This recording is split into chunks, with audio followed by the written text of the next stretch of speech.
কেউ যদি জুলুম করে তার ভাইয়ের 1 বিঘত পরিমাণ জমিন খায়, 1 বিঘত চেনেন তো? এই যে আমার এই অ্যাঙ্গেল থেকে এই অ্যাঙ্গেলটা, এটা টান টান করলে যতটুকু জায়গা, এটার বলে 1 বিঘত। শিবের আরবিতে বলে শিবের।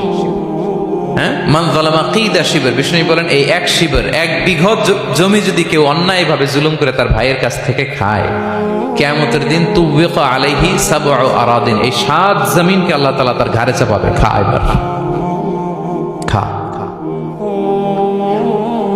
অন্যের জমি খাওয়ার এত শখ ছিল, এবার 7 জমিন ঘাড়ে কর।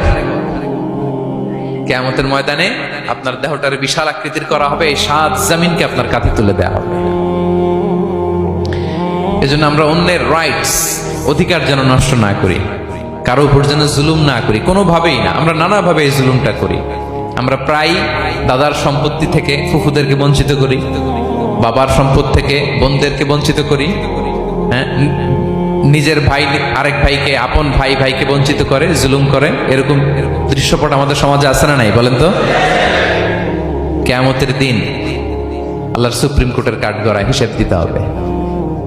আর এই জালিমদেরকে আল্লাহ তাআলা পছন্দ করেন না।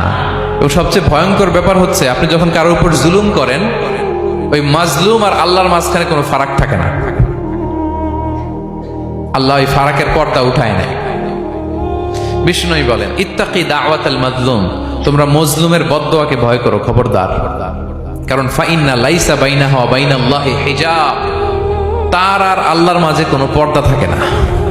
দোয়া করলেই ওটা আরশে যেয়ে কবুল হয়ে যায়।